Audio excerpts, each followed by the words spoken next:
The Tunnel to Towers Foundation honors the sacrifices of America's heroes. Heroes like U.S. Army Specialist Andy Keith Kingsley. Andy was part of the 82nd Airborne Division. He received various awards and decorations, including a Purple Heart. While deployed, Andy was catastrophically injured in combat. Andy and his family received a mortgage-free smart home from Tunnel to Towers. But many more heroes, like Andy, need your support. Donate $11 a month and amplify your impact by donating your car or land. Go to T2T.org.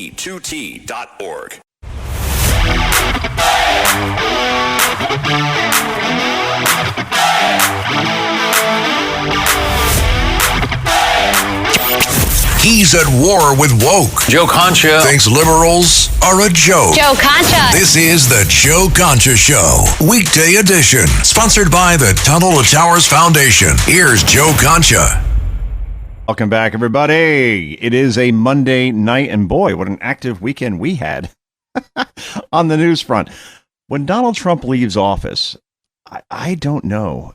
Things are going to get real boring real fast, but every other hour, it feels like the news changes completely and totally. And here, it's because you have a president who understands that he is in his final term. Maybe it could be a third term, but for now, let's assume there is only a second term for Donald Trump. He understands what needs to be done as far as world order. And in the case of Iran, for 47 years, they have been dicking us around and killing our soldiers, our people, being the state sponsor for terror, bar none, number one, going away, Hezbollah, Hamas, the Houthis, you name it. These are bad actors. And if you take out the bad actors, then suddenly you have a path to peace that is permanent and not these little pinpricks, or in Obama's case, giving billions of dollars to the regime, hoping they'll behave. Let's get this done now. I was against the Iraq war.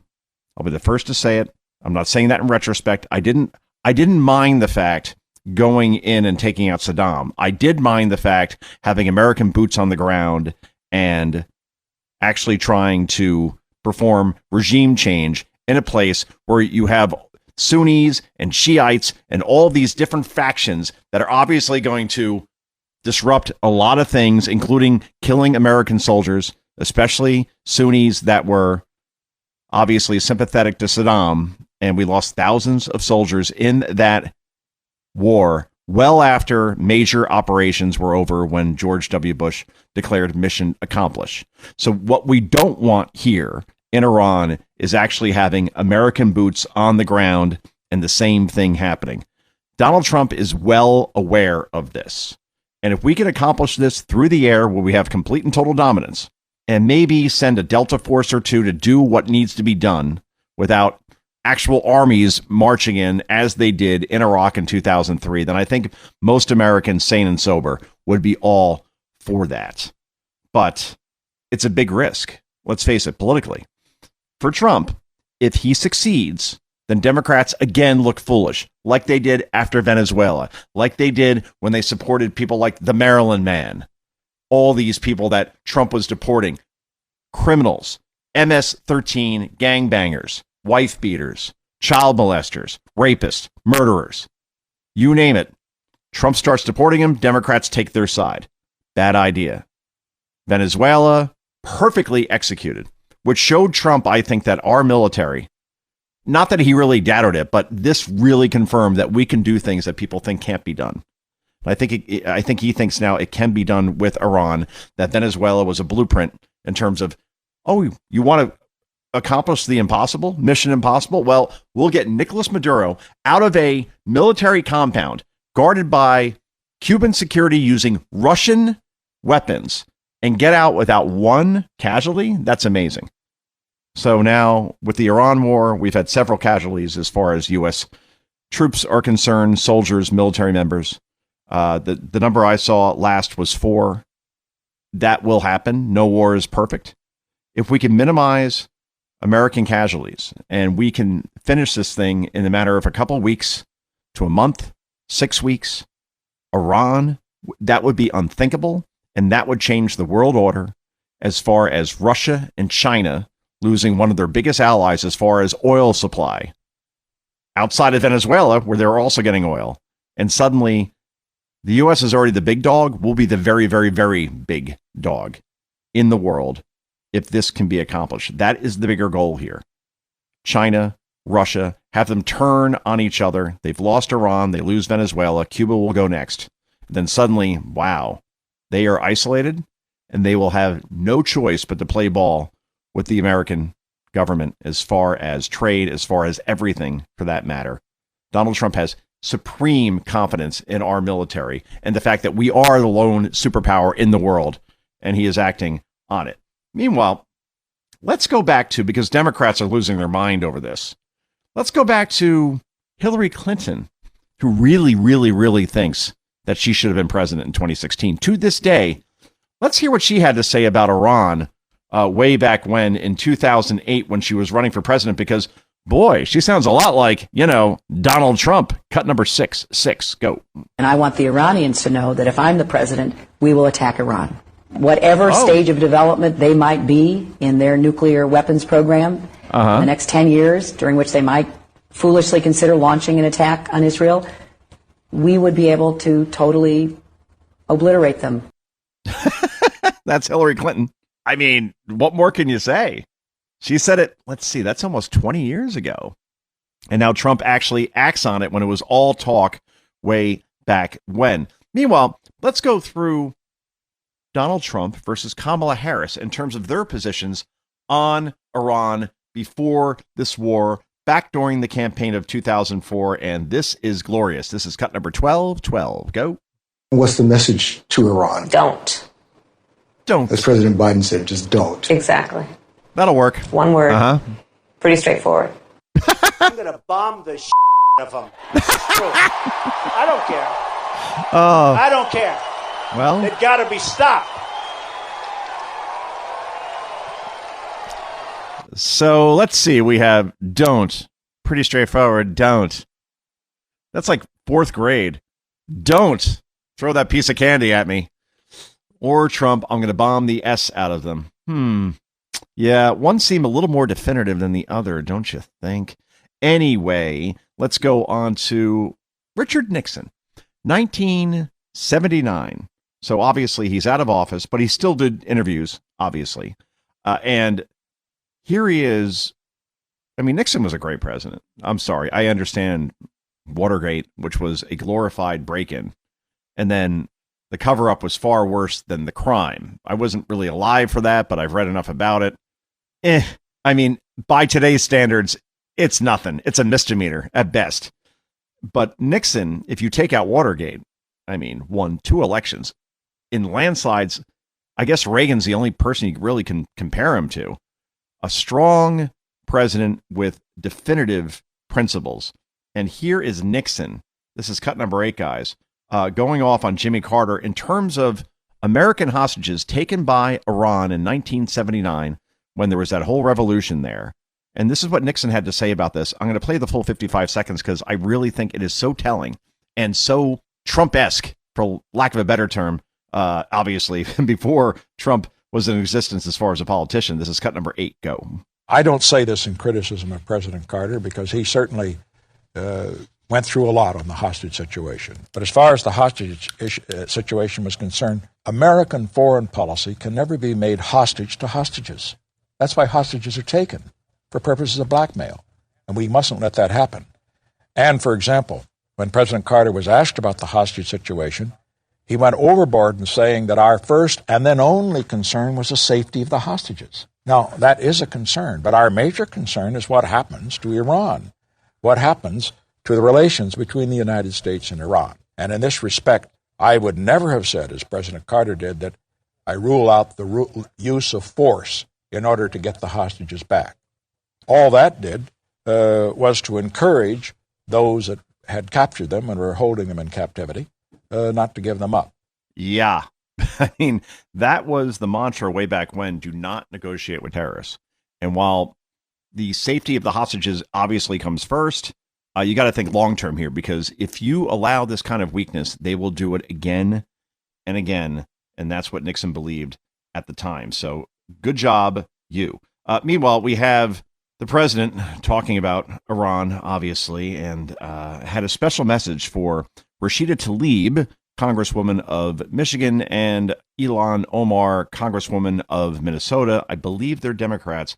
Here's what he had to say to them, and overall to what he calls not the supreme leader, the late one, but the supreme loser. This is the 47th president at Cut 10. Go. I want to send my condolences to Rashida Tlaib. I call her Piggy Smalls, the notorious P.I.G. Oh, boy. And Ilhan Omar. Mm-hmm. These are two very horrible people, but I want to send my condolences over the loss of their dear friend. The supreme loser of Iran is dead. A job well done all around, and I want to congratulate everybody who was involved with Operation Epic Fury. It was epic indeed. The supreme loser is dead, and we are making America and the world great again. In the words of Toby Keith, yes, we will put a boot in your ass. It's the American way. Thank you. God bless you, and thank you for your attention to this matter. My goodness, the president going full Toby Keith on that one. All right, I have to, as a disclaimer, say that, of course, was the great Shawn Farash, who does the best President Trump imitation of all time. And now I have a direct line to him. So whenever he finishes his latest video that he puts up on X on social media that the president actually retweets as well, he loves the imitation. I get first dibs on that, apparently. And it's awesome. I mean, I go back to Daryl Hammond doing Bill Clinton on Saturday Night Live, which I thought was as good as Dana Carvey doing George H.W. Bush on SNL as well. Carvey was so good and was so, I don't want to say gentle, because that sounds like he had the gloves off.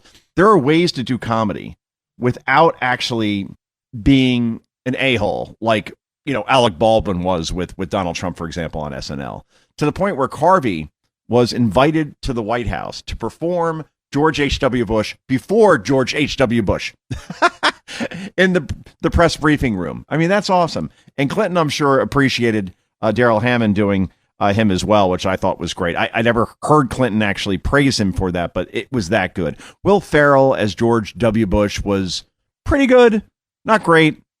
You know, I didn't mind it. The guy who did Obama, Armisen, I believe was Fred Armisen, was okay, but he never almost existed and never really hit Obama the way you kind of could have, right? So that was not memorable to the point where I can't even remember the guy's name. But Rich Little as Reagan was great. Chevy Chase's Ford was basically just Ford falling down all the time. Like, Chase didn't actually imitate him, but whatever, fine. That was a new thing. But Shawn Farash doing Trump, I mean, it really is that good. And we're going to play him on this show as often as we can. No question about it. Anyway, let's leave it here before we go to break. Here is the actual president, I swear, in Donald Trump, talking about how Iran just kept backing out of deal after deal. And other presidents would have just allowed this to happen and just did the bobblehead thing and like, okay, we'll work this out. It's all right.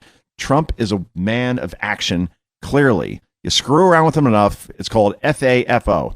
F around and find out. And boy, did 48 of the leaders of Iran, including the supreme leader / loser, find out. Here is President Trump on Iran backing out of deals and what will happen, as we saw. Cut number 11, go. And finally, we're ensuring that the Iranian regime cannot continue to arm, fund, and direct terrorist armies outside of their borders.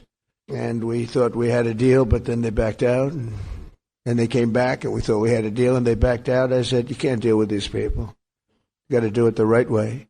The right way, which is force. And that's what only the Iranians will ever understand, as they know now, as this war goes into day 3. Hopefully, we're not talking about year 3 or even month 3. Hopefully, this thing ends quickly, because, again, I'll leave it here. If it ends quickly, then the American people will largely support this, including Democrats and independents, at least the sane ones. If this, goes on for a while, I'm not saying Iraq war like 10 years for a while or 8 years, whatever it was. But if it even goes on for several months and the American casualties pile up, then you are looking at a landslide in November as far as the midterms are concerned, and then real jeopardy for J.D. Vance and Marco Rubio as far as winning the presidency in 2028. That's what the stakes are. But I think the president understands how great our military is and how weak Iran is compared to how we thought they were maybe going into this.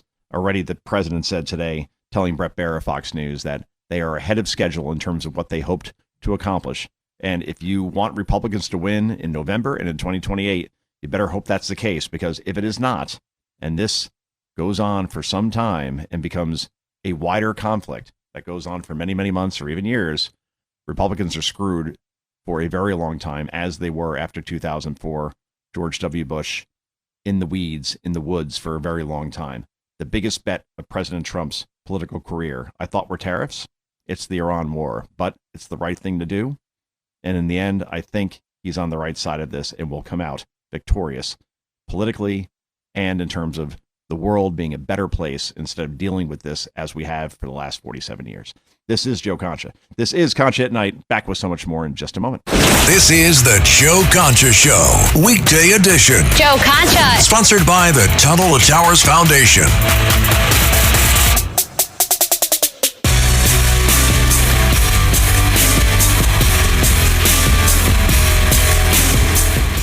The Tunnel to Towers Foundation honors the sacrifices of America's heroes. Heroes like U.S. Army Specialist Andy Keith Kingsley. Andy was part of the 82nd Airborne Division. He received various awards and decorations, including a Purple Heart. While deployed, Andy was catastrophically injured in combat. Andy and his family received a mortgage-free smart home from Tunnel to Towers. But many more heroes like Andy need your support. Donate $11 a month and amplify your impact by donating your car or land. Go to T2T.org.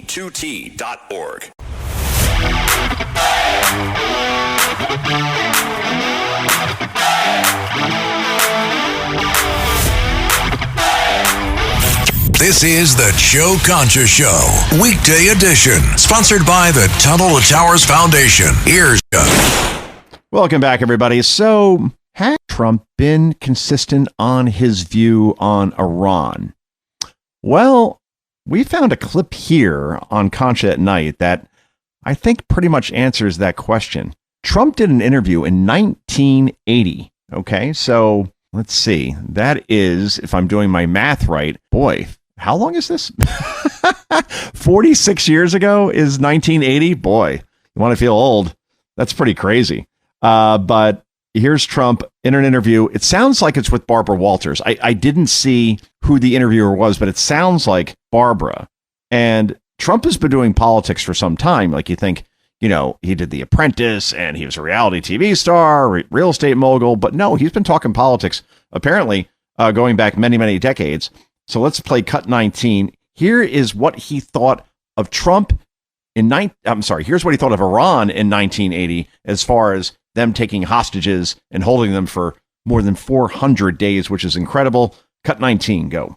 When you get the respect of the other countries, then the other countries tend to do a little bit as you do, and you can create the right attitudes. The Iranian situation is a case in point. That they hold our hostages is just absolutely and totally ridiculous. That this country sits back and allows a country such as Iran to hold our hostages, to my way of thinking, is a horror. And I don't think they'd do it with other countries. I honestly don't think they'd do it with other countries. Obviously, you're advocating that we should have gone in there with troops, etc., and brought our boys out. I absolutely feel that, yes. Well, any questions, everybody? I mean, Trump felt that way 46 years ago, and obviously he's acting on it now. This is Joe Concha. This is Concha at Night. Back with so much more in just a moment.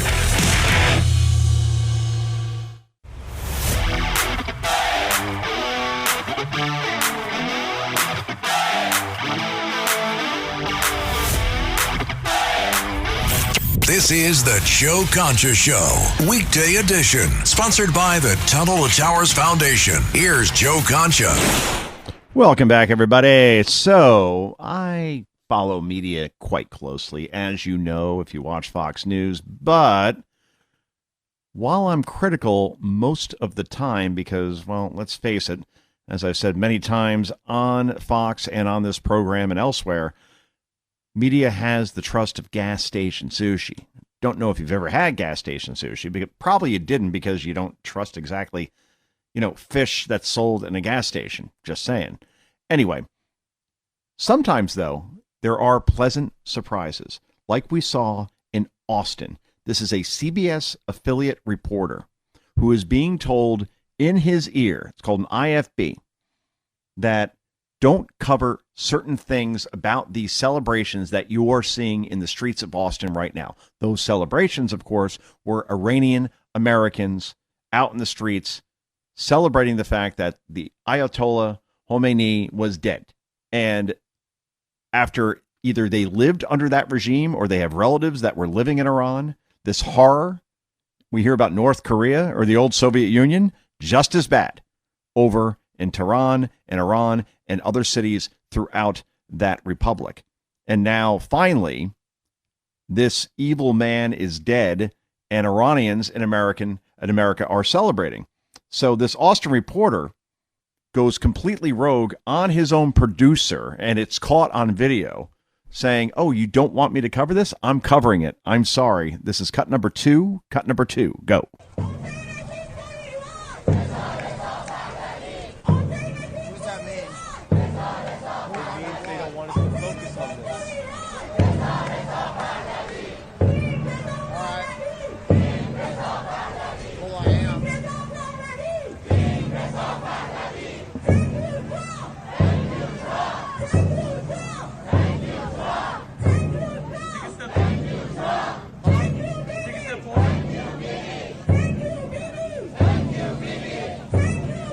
So you hear in the background, thank you, Trump. Thank you, Bibi, as in Benjamin Netanyahu, who's obviously Bibi Netanyahu. Now imagine this. Iranians thanking the Prime Minister of Israel and America when we saw for decades death to America chants over and over again, which the government basically coerced their people into saying.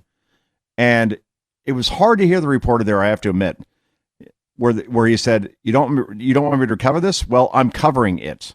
And it recorded the whole thing.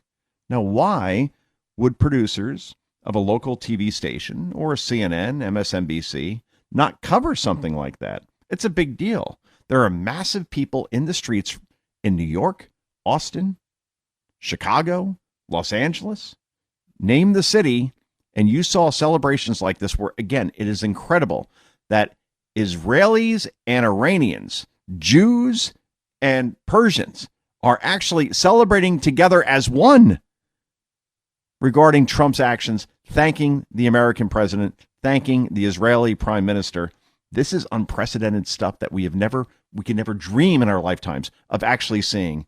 And this Austin reporter goes rogue and says, you know what? I am covering this. I am sorry. Now, another moment of praise. This time for CBS News National, which is under Bari Weiss at this point, who is doing a tremendous job over there.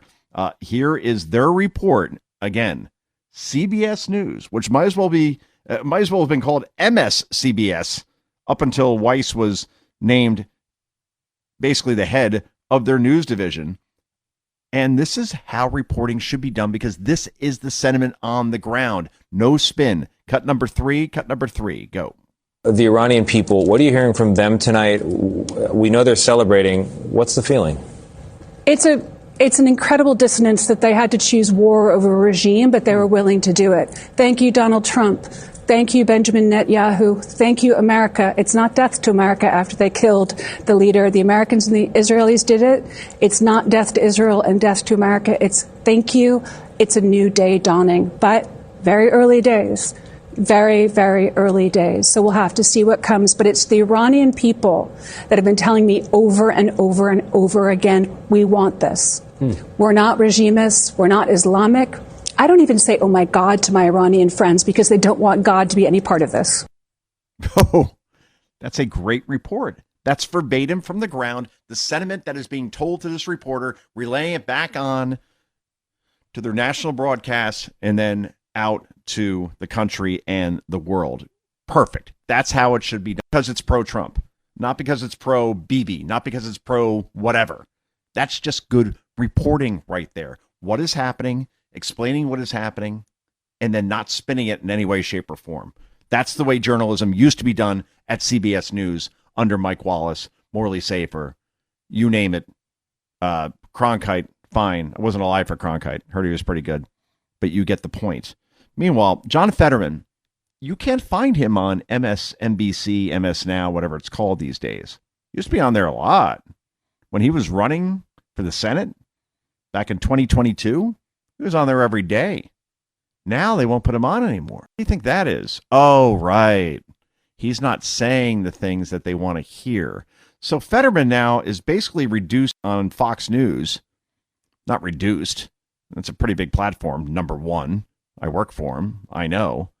But the point is that when I say reduced, I mean, well, if I'm running a TV network, a news organization on cable news or elsewhere, I would have Fetterman on because he's always interesting, because he says things that are unpredictable. He says things that seem to be authentic. This guy's always in a hoodie. He's always just being himself.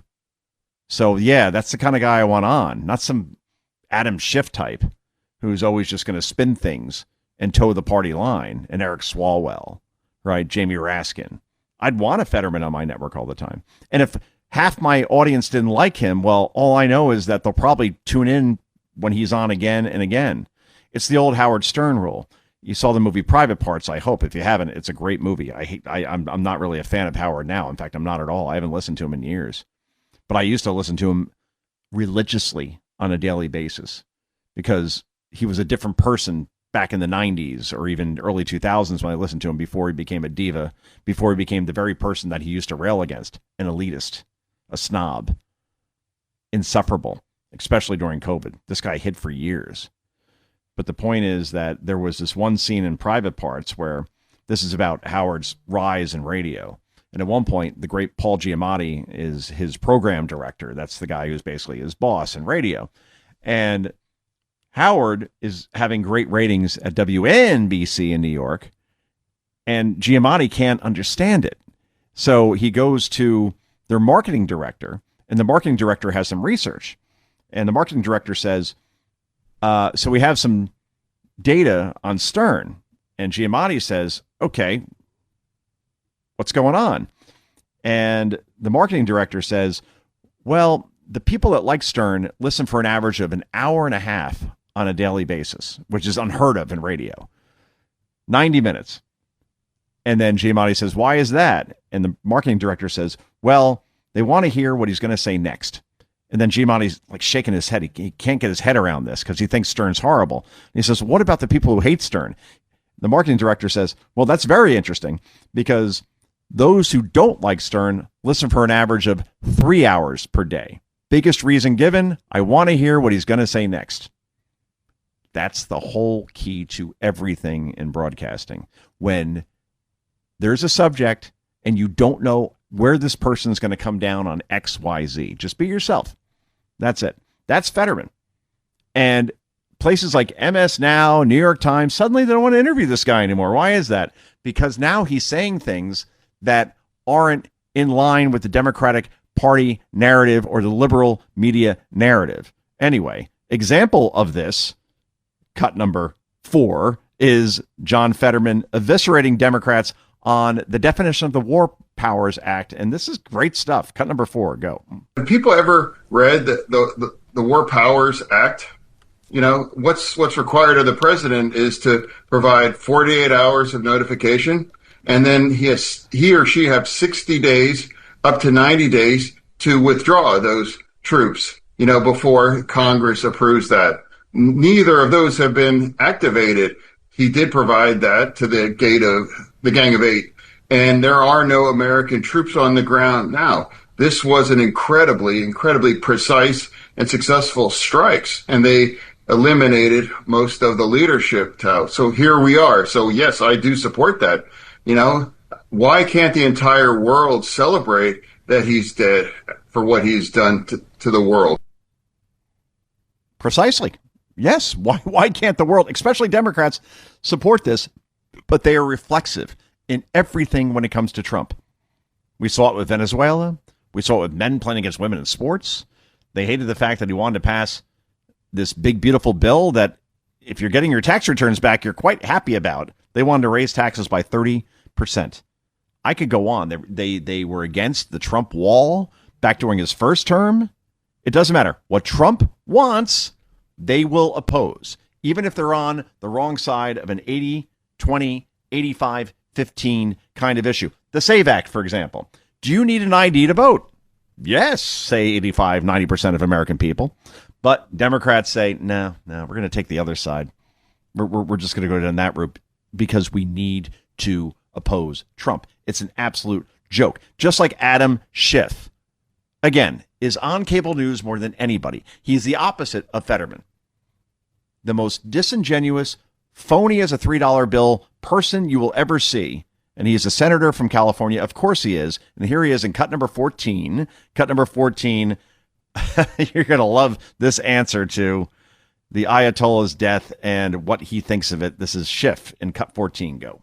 The Ayatollah Khamenei led a regime that brutalized its own people, launched attacks around the world for almost 40 years. So is the president right to take him out? No, you're right about the Ayatollah. He was a brutal dictator. This is a murderous regime. Yeah. But at the same time, it posed no imminent threat of attack to the United States. What? Oh, no. Only hundreds of Americans have been killed, maybe more, by Iran, Iran weapons, Iran proxies, Hezbollah, Hamas, the Houthis, you name it. They are the very source of instability in the Middle East and therefore the world. So while, Ayatollah is horrible, but no, shouldn't have taken him out. Great job, Adam Schiff, because I saw a poll today, YouGov, 71% of Americans support taking the Ayatollah Khomeini out. All right. So again, congratulations, Adam Schiff. You're in the 29% on a 71-29 issue. We'll leave it here with one more cut, if you don't mind. And I think this is the funniest thing I've ever heard. So Jack Schlossberg, right? Schlossberg, Jackie Onassis, a lot of names that are quite difficult to pronounce. But basically, Jack Schlossberg, all right, he is the son of Jackie O, or grandson, I guess now at this point, and he is running for a congressional seat. And of course, this guy, you want to talk about sounding as, I don't know, weenie-like as any weenie can possibly sound, but also just the ultimate liberal. I guess, you're from Massachusetts, these things happen, except Jack Kennedy was, quite MAGA when you look back on JFK and the way he governed. But anyway, here is Jackie O's grandson talking about how Biden and his first 2 years was like the greatest thing ever. Seriously, this is cut number 24, guys. Go. We are the best kept secret in politics. How well the Biden administration did in the first 2 years of its term is the best kept secret in politics. I wanted to make sure people knew that. So what did I do? I decided to go work for the Biden campaign. Wait, the best kept secret in politics was the first 2 years of the Biden administration? Let's see. That's when the Inflation Reduction Act was passed, and then inflation went to 9-point-something%. So no. And that's when 12 to 15 million people were let into the country, at least the beginning of it. Okay. And that's when all of these green initiatives were embarked on, which was horrible for the economy and horrible for domestic energy. There is no defense of the Biden administration. I am telling you this as an objective person. You look at every measure in terms of economic, in terms of foreign policy, and the fact that this guy's brain turned to applesauce sometime around 2019 during that campaign, as we saw. And this guy's going to run on Biden was awesome. Elect me because I'll give you Bidenism. I'm sorry. The auto pen part 2, we cannot have that. But he'll probably win because he's probably running in some deep blue district that elects guys based on their name recognition. And he could say, well, I'm related to Jackie O. All right, I guess good enough. Anyway, this is Joe Concha. This is Concha at Night. We wrap this puppy up in just a moment. This is the Joe Concha Show, weekday edition. Joe Concha. Sponsored by the Tunnel to Towers Foundation.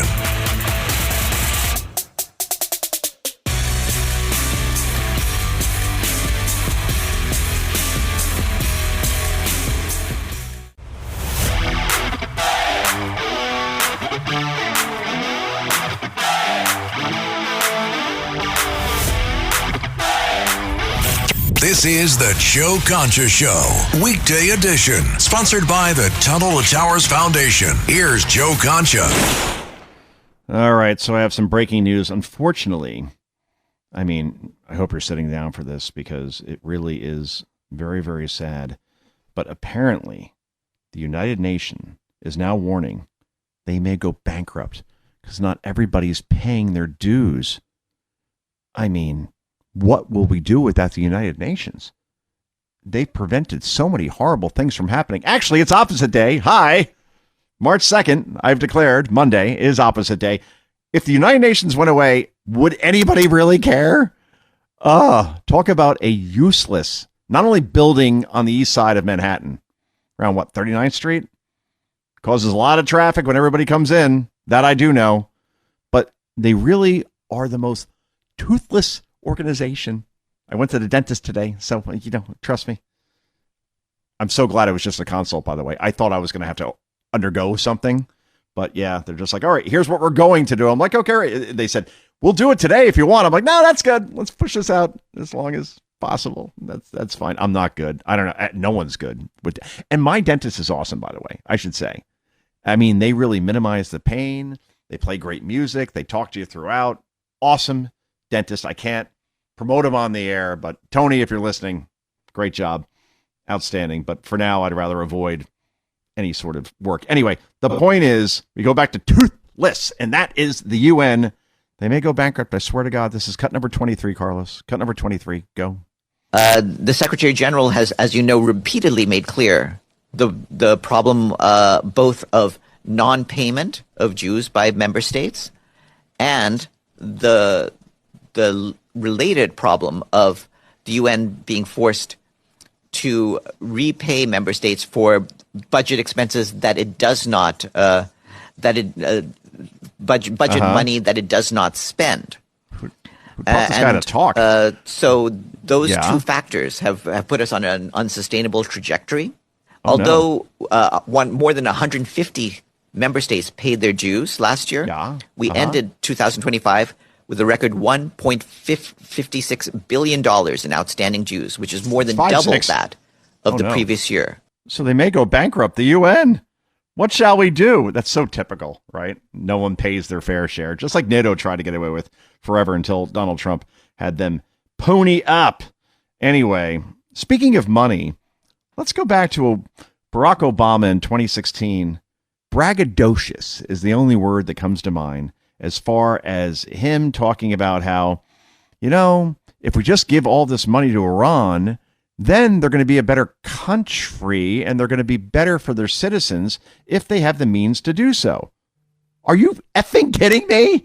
You listen to this now 10 years later, it's enough to make your hair hurt. This is cut number 22, Carlos. Cut number 22. Go. It is true that if Iran lives up to its commitments, it will gain access to roughly $56 billion of its own money. But the notion that this will be a game changer, with all this money funneled into Iran's pernicious activities, misses the reality of Iran's current situation. Iran's leaders have raised the expectations of their people that sanctions relief will improve their lives. Even a repressive regime like Iran's cannot completely ignore those expectations. And that's why our best analysts expect the bulk of this revenue to go into spending that improves the economy and benefits the lives of the Iranian people. Oh, okay. So if we just give them the money, then the government will give that money back to the people, in essence, through better government programs, and then Iran will be good to go. And they won't pursue nuclear weapons, or they won't use that money to allocate to Hezbollah, Hamas, Houthis, and rain terror around the world on Israel, on the West, and particularly America. Oh, man. You thought Kamala would have been bad in 2024. We lived it, I think, for 8 years. Anyway, this has been Concha at Night. Thank you so much for tuning in. Back tomorrow night at 9 p.m. Eastern Time on WABC and around the country. Until then, 2 words for you. Bye-bye.